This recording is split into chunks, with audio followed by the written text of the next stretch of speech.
What was that Klingon captain thinking? Is it really a good idea to make Kirk's hate for the Klingons personal? I just hope he's well trained in the art of Kirk Fu.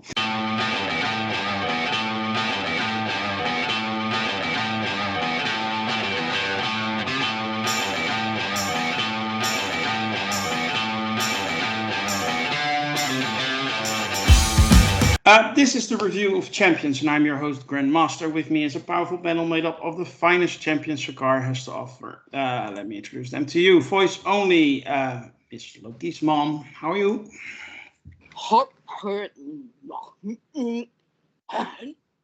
Which is Klingon for fine. Oh, it's poetry. Voice only to Mr. Lord Death Man. How are you? It's a beautiful day in the neighborhood. I'm ready to go. Okay, hot and humid again, or? It's hot and humid here. Okay, but, it's mind over matter. Oh, always. Showing his beautiful face on camera. Merv, how are you, man? Fantastic. And last but not least, the original, the man with the plan, Taylor. How are you? I am living long and prospering. Wow. I'm happy for you, man. I'm happy. This is episode 7 of the Star Trek project. Yeah, we're already at 7. There's a long way to go, actually, but 7. Where we will be reviewing Star Trek. All of it in order of release, kinda. We'll get to that in a few months. But anyway, today we talk about Star Trek 3, The Search for Spock. But before we do that, I want to ask you all to help us out. Like and share this video and subscribe to our channel. And join our forum at Sakar, sakar.freeforums.net. Set up that account and join our community. We would love to see that happening. So yeah, the link is in the description right there. We will set up our episodes of the Star Trek project when, like the way we do when we discuss movies. So we do 3 rounds, quick thoughts, a deeper dive, and related things, and then we round up with a rating. So you know the drill. The Search for Spock is considered the middle part of the Trek trilogy. And usually those middle parts in any trilogy are a little bit problematic. Is that the case here too? Because there's this rule where odd movies are not that great and even movies are. And yeah, 3 is an odd number. So let's dive right into it with someone who probably saw the movie in the theater when it came out. Mr. Taylor first, how are you? Can you tell me, did it disappoint after the Wrath of Khan, and your quick thoughts? I did see it in the theater when it came out, and it did not disappoint. The odd number thing is just nonsense. This is a great movie. It's a great follow-up and continuation of the story. Started in Wrath of Khan. It's beautiful. The special effects are so quintessential 1980s industrial light and magic that it couldn't be anything else. The second you turn on the movie, what you're getting. This was directed by Leonard Nimoy. I think it was the first one that he directed, and he did a great job. So yeah, this is a great, really good movie. Lord Deathman, did you ever see it in theaters, or are you like me? You saw it on DVD or video first? No, I think my first experience with this was like just kind of seeing it on network television with a bunch of commercial breaks, like we used to do before streaming and all of that. So didn't see it when I was younger in the theaters, but it has been back in the theaters once or twice, as a part of these revivals in my market, and I have actually seen it projected at the theater. But as Taylor says, I can only echo that sentiment and say that this is one of the stronger movies in the franchise, and the odd number curse really doesn't apply here, if it applies at all. This is a great movie, and I can't wait to talk about it in a little bit more detail. Okay, Merv, you recently saw it probably for the first time. What did you think of it? I loved it. I thought, as a direct sequel to Wrath of Khan, I thought it was fantastic. It keeps some of the themes, of specifically the crew, like kind of getting older and getting a little beyond their years. But I thought it was great. I thought the runtime was perfect for it, and I love the Klingons. I love the spaceships in it and everything. I thought it was fantastic. That's good to hear. Lokismom, did you see back in the day in the theater? Honestly, I can't remember. Oh. I think I may have seen it in the theater, but I did see it when eventually, like Lord Deathman. But I think I saw it like on cable, like HBO or something of that nature. So I didn't have to deal with the commercial. Yeah, I thought it was very much a. I can't really remember how I felt about it back when I first saw it. Um, I didn't dislike it. I put it that way. I don't remember disliking anything about it, but I saw it again just recently, and it very much is continuous of Wrath of Khan. I mean, I think it's just basically you could actually make one movie out of this, or a 2-part movie or whatever out of it. It's that seamless. Again, the effects were kind of dated. I mean, that dates the movie and whatnot, and that can't be helped, stuff like that. But overall, yeah, it was a very good movie. I thought probably maybe even a little better in some ways than the Wrath of Khan, but I think other You parts where it wasn't. I will ask you about that later, about that statement. But first, I go to Merv. Merv, I want to have your deep dive on this movie. Any negatives, or is it because there is that odd curse which doesn't exist according to the panel, but any negatives at all, or you just want to? The only negative I'll throw out, and I don't know if it's necessarily a negative because you kind of felt the weight of it, but David's death, only because of the way that Wrath of Khan ended, where like there was a reconciliation, and I would have, I think, enjoyed a little bit more time with Kirk and David, like moving forward, like seeing how Kirk adapts to, like actually, being a fatherly presence to his grown son at that point, but again, I feel like you felt the weight of it whenever he finds out David's dead, and it's just like, okay, so we're getting this instead. I guess one other negative might be that, not that the actress was bad, but I enjoyed Kirstie Alley as Savick, so the recast, it is what it is. But I still like the character, so I thought that was cool. Yeah, I don't really have too many negatives. I loved the Klingons in this. I love the Klingon spaceship, especially. I love that green. What I think it's called a bird of prey, or Klingon bird of prey they called it. I love that design. It looks like a bird, so I thought that was really cool, and it stands out, which I guess is their kind of thing, like this neon green spaceship. Whenever they're not cloaking themselves, it's like, here we are, come fight us. Kind of fits the Klingon mentality, it seems. Loved. I already mentioned it, but loved the kind of there's a general theme with these movies. It seems like, which makes sense that Kirk and company are older, and they're, I don't want to say getting pushed out of the Federation limelight, but they're kind of like, hey, maybe you want a desk job now, and you can see them like internally kind of fighting the system a little bit, like we're not used up, we're not getting thrown away, and even to the point where like the Enterprise, it felt like that was happening with the Enterprise, like, oh, this is an old outdated ship, and it's like, no, but that's the ship we love, you know what I mean? And I thought the Enterprise explosion was about as impactful as any character deaths in recent Star Trek for me. You know what I mean? Yeah, love the Klingon stuff. Love that. The Spock growing stuff was a little bit, I knew what they were doing there, but it was like a little bit just like you're waiting for classic Spock to come back. Like it's the whole plot of the story. But so you got to deal with him through his trials and tribulations, which I thought was interesting because you kind of see a little bit of it. It brought me back to like the animated series, like the one episode where you're dealing with Spock as a kid. Like I was thinking of that whenever I was watching a lot of the scenes before he gets too old.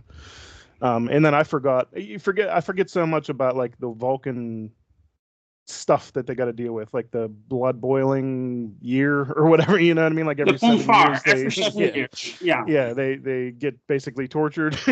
Their insides are boiling or whatever. Like it's like little things like that. It's like you don't have to put that in the character description, but it's there, and now you got to deal with it. And he's just screaming in agony.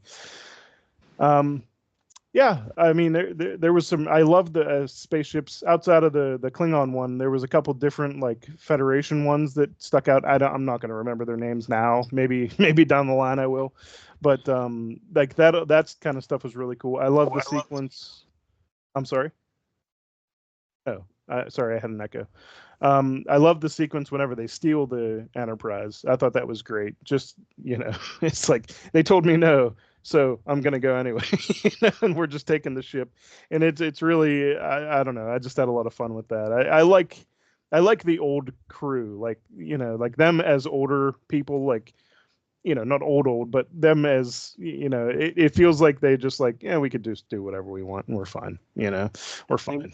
I think that the cast was around their late 40s, early 50s at Right. that time. So Yeah, not old, but like what I mean. You can feel like there's new people stepping into these quintessential roles within the Federation, and they're maybe feeling like they're getting pushed out. So I just like that theme. I wonder. I'm sure I'll find out, but I wonder if that'll continue throughout like the rest of these movies, pretty much, and maybe even into whatever other appearances that this classic crew has. So yeah, very very fun movie. I loved it. I thought it was a great straight sequel to Khan. Yeah, it was great. Okay. Well, that's good to hear. Lokismom, you said something, and I want to come back to that. You said in some ways it's better than the Wrath of Khan. And, well, that's an opinion you don't hear that much. So I'm going to talk to you about why you think that. I thought it dealt with some existential issues. I think that delved into the Vulcan mysticism, and because we always think of particularly in the earlier TV shows, we thought of the Vulcans as being these logical people, rational and whatnot, and they wouldn't be superstitious, and they wouldn't have all these ceremonies and belief in the afterlife, and how to how you can transfer a soul and all that type of stuff. A lot of stuff that, frankly, pseudoscience for the most part, but also it is part of some of our own religions and whatnot. So I think just diving into that was very interesting, and something they like I said, I think it deepened the character of that Star Trek universe, particularly for the Vulcan characters. Because I think in some ways, the Vulcans are as important as the humans in that narrative, and our relationship to those more so than any of the other alien species. So that part I thought was really well done. I think that was Leonard Nimoy. I'll give credit to Leonard Nimoy and the writers and whatnot for wanting to bring that out. Certainly, he's very attached to that character, and he formed him up, and I can see a lot of Nimoy's own spirituality in that script. Some of the things that I didn't really like was there again. I think they had the father son dynamic, and I thought in a lot of ways it was done to tug heartstrings and stuff like. It was kind of forced. I thought, even though I thought Shatner had a great scene there when oh my son, and he turned around and he's well played. I mean, I'll give it that. But as far as the character, what was it? Is David? Is that was his name, David? Yeah, I thought that character was done better than he was. He was more dimensional, more three-dimensional in this film than he was in the other one. I think all the characters really were more dimensional. Merv mentioned that the characters were getting older. I mean, they're middle aged. They're supposed to, in the real world, if you put quotes around it, they're at the stage where they're in the executive positions or they're retiring. They're done. They've done everything. They don't need to do anymore. To save the planet, to save the universe. But, they don't want to give it up. And so now they've turned into sort of space criminals and coming up for the next sequel. So yeah. So overall, yeah, absolutely. It was not a lot of criticisms to it, but just being, I think, a little too cheesy in some places, probably with the special effects, and wasn't a lot of action. I'll give a big shout out to Christopher Lloyd, which I had forgotten was in this movie. Played it. It kind of surprised me. Oh, what his name popped up, because we always think of him as Doc Brown and from Back to the Future and this crazy funny man, but here he's playing this very serious, quite well villain in this particular movie. Yeah. Yeah, he was the villain actually, and actually one of the more memorable villains because yeah, well, like I said in my opening statement, he made the conflict personal. And um, what did you think of that? Oh yeah, I mean, in some ways, I think they were. This is when they're sort of starting to reform the Klingon characters. I don't know if they anticipated they were going to do Next Generation or not at that point. I think it was 82 or something in there. So I don't know what the machinations were. But yeah, I mean, I think we brought some dimension to the Klingon characters. They're not just those cardboard villains from the series, and they have an interesting life. They don't. I thought it was very well played that apparently his lover sacrifices herself in the beginning of the movie to steal the Genesis machine, and he has no compunction about going ahead and killing her, but he's very proud of that, and he loves her all the more because she sacrifices herself. So yeah. Yeah. Lord Deathman, uh, Savick didn't hesitate 1 minute on Genesis. It was Ryza before Ryza was a thing. Indeed, indeed. Yeah, I think I'm one of the fans who's in the minority in that I like Robin Curtis's portrayal of Savick a little better than Christy Alley's, as I think Christy Alley sort of went to a place where she kind of forced her lack of emotion, and it seems a little contrived, whereas Robin Curtis does it in a way that seems a bit more natural and kind of organic to the character, her interpretation of a Vulcan, you know? Um, but that being said, yeah, this is again one of my favorite science fiction movies, one of the best movies in the Star Trek franchise. And I think the wonderful thing that it does is it really is a, you hear this phrase very often when people talk about films that are special to the fans, but this really is a love letter to Star Trek fans in that it was so canny in growing up with the fandom. By now, in the history of Star Trek, you have folks who are still into this fandom, still enjoy these films, but they're getting older. You know, they're progressing on with their lives, and they're not as young as they were when they were watching it in the '60s, either for the first time or catching it in syndication, for the first time. And I think that this movie kind of matures along with the fandom by presenting Kirk and his crew as middle-aged, sort of warriors who've been a lot of different places and seen a lot of different things. Like, what's the adventure for them? Like, what's the next story that you can write that's going to really resonate? And it happened to be this really, poignant story that I feel about loyalty, which is the big theme of the film. Going the distance to sort of make good on your promises and to help your friends, right? And sometimes helping your friends means killing a whole lot of people. But yeah, again, I could gush about this film, but I just have a couple of points that I sort of pre-prepared about it. Ronald D. Moore, who is one of the greatest producers and writers of Star Trek content on both Star Trek: The Next Generation and Star Trek: Deep Space Nine, he gets a lot of credit for sort of evolving the Klingon culture and giving us the rules and the sort of traditions that the Klingons follow on the TV show. And there's no impeaching the work that he did there. It's rich. It is very nuanced work that you see there. But we have to acknowledge that the foundation of that really comes from this movie.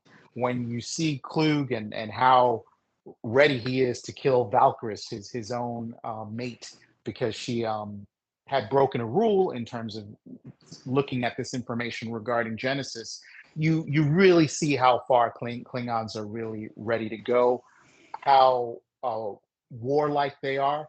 I mean, there's a scene where Klug and his lieutenants are they're in front of a monitor and they're reading what the Genesis device actually does.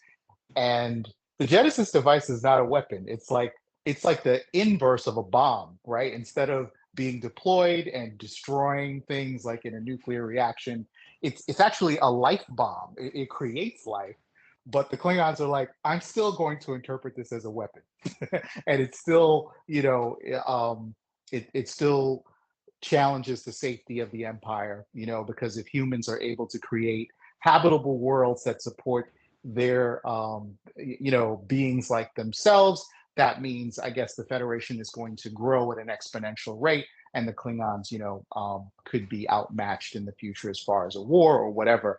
But they always recontextualize everything back to combat and warfare. So also the makeup and I think this is where you perfect the look of the modern day Klingon, or at least what I have to now call the Silver Age Klingon, because we have modern Klingons that, in my opinion, don't look nearly um, look nearly as good.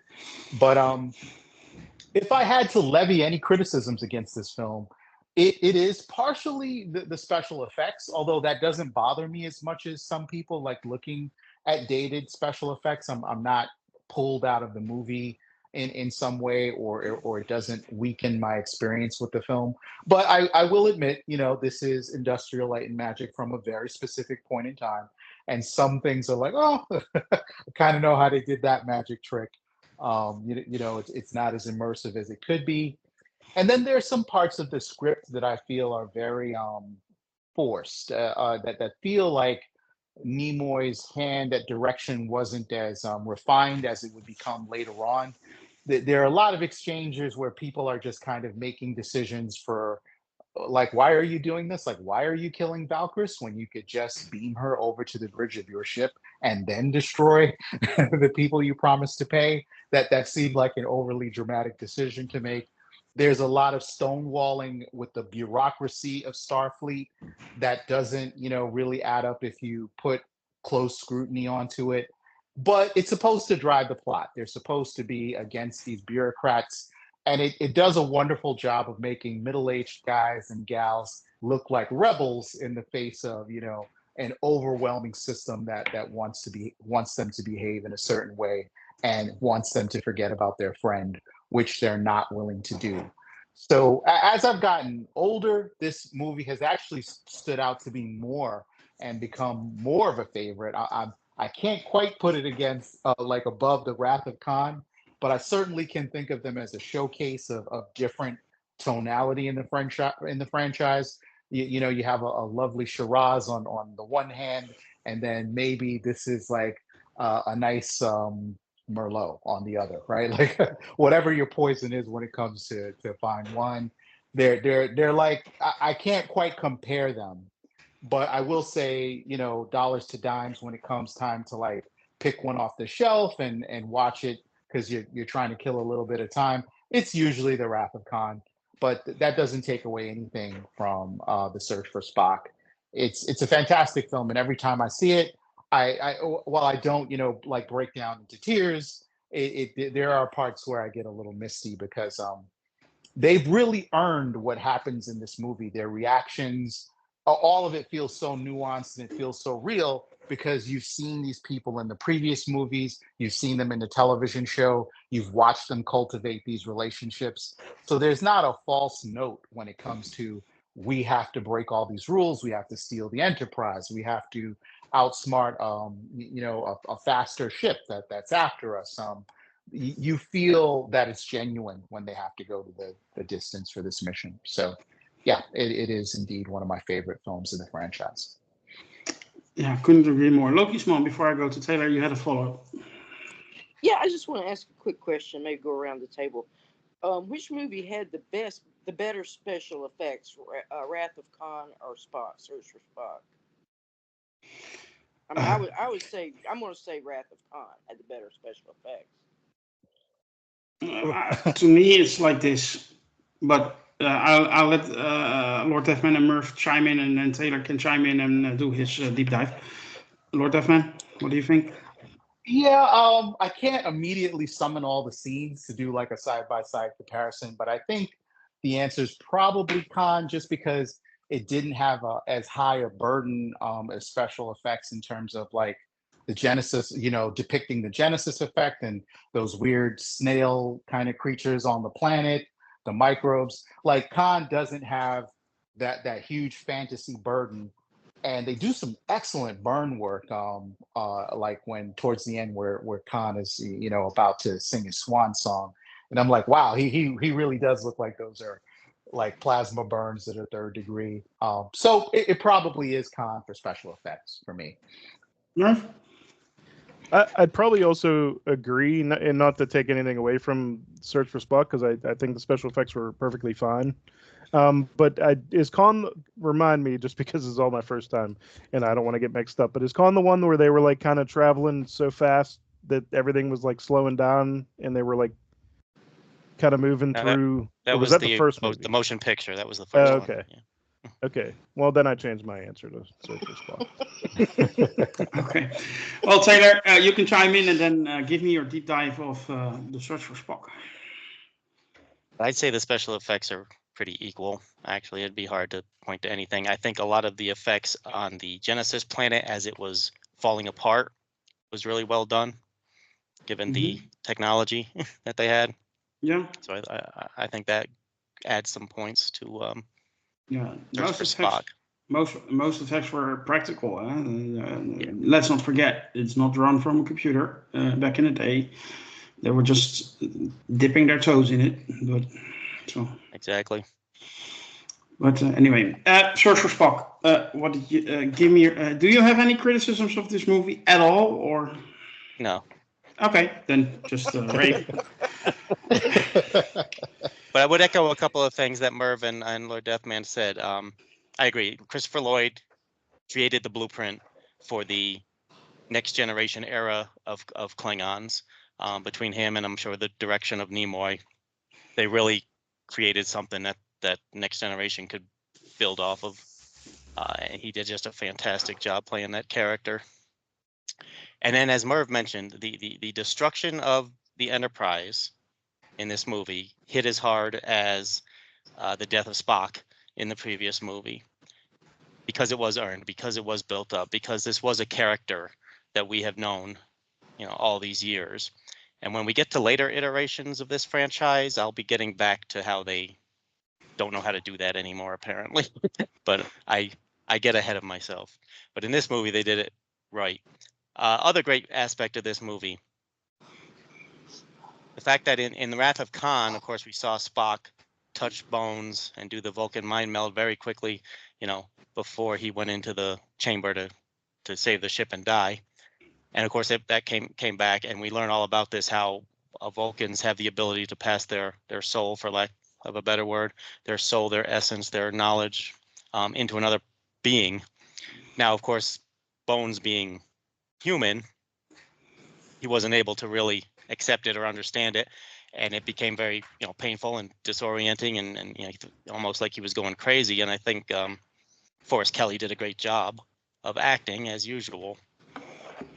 But this kind of whole thing points out the whole relationship between Spock and McCoy. When McCoy finds out what had happened to him, he actually thought it was Spock's revenge against him for all the arguments that they'd had over the years. That's so great. That's so great. But at the very end, McCoy risks his life to bring Spock back. So no matter how much they argue, they loved each other. Spock respected Bones enough to put his whole being into him, and Bones, of course, cared enough about Spock to risk his life to bring him back. All very, very poignant. Everything else that everyone else has already mentioned, I agree with completely. All the acting was good. The actress playing Saavik did fine. Kirstie Alley wanted a whole bunch of money, so they had to make a change there. So be it. It happens in Hollywood. And like I said, I think she did fine. Seeing Mark Leonard back as Sarek again, Spock's father, was great.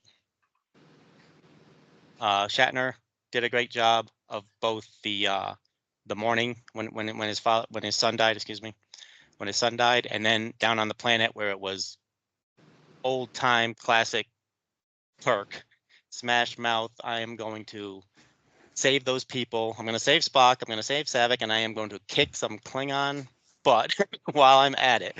And he was just driven, and he was clever. He was smart. The way he tricked the Klingons into going onto the Enterprise and getting blown up, the way he tricked the Klingons into beaming him and Spock, back up into their ship.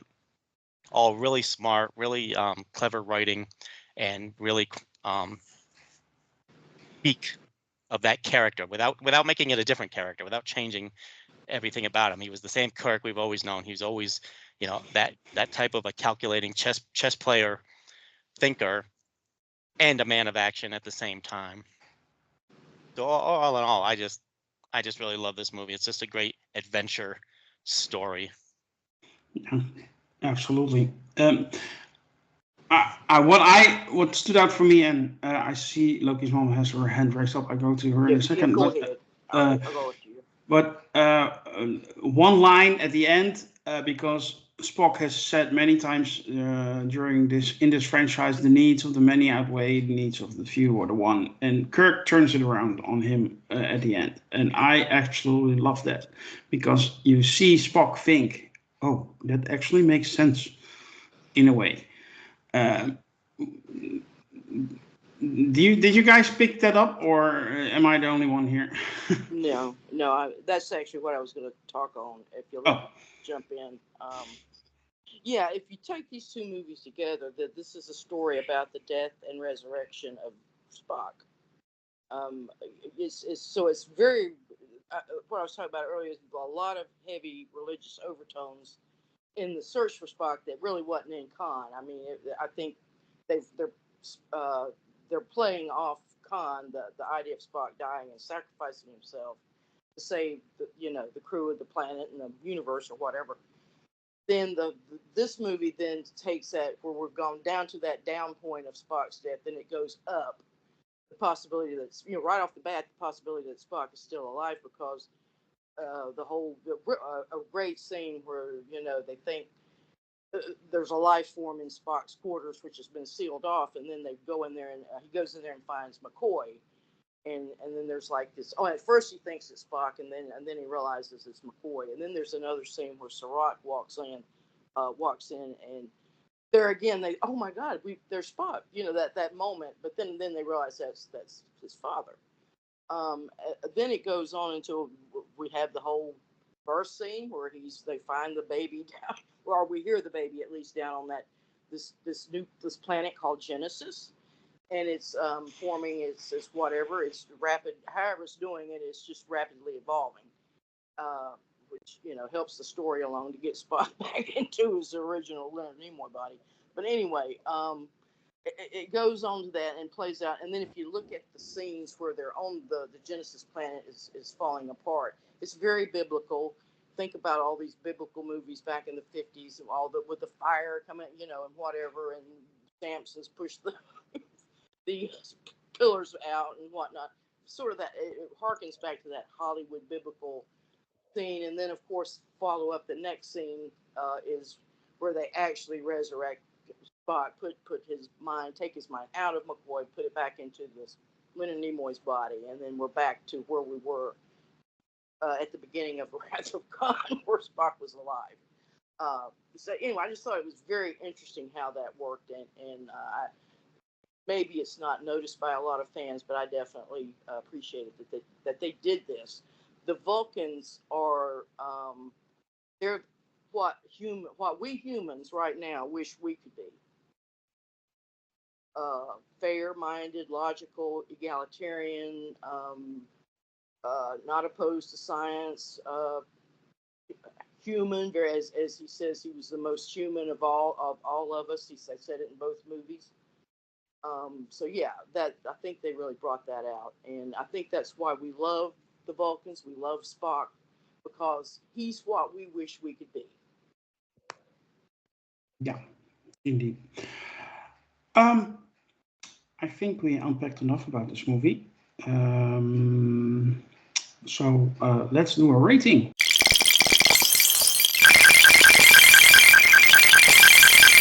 And I'm going to start with you, Lord Death Man. Can I have your number for the search for Spock? Before I give it though, I do want to point out one of my favorite scenes in the movie, and the scene that kind of gets me a little teary eyed is this is the destruction of the Enterprise, which is a spectacular special effect in the film. It just looks beautiful. And then on the Genesis planet, you see the crew. That there's Scotty, there's Kirk, and the rest of the gang.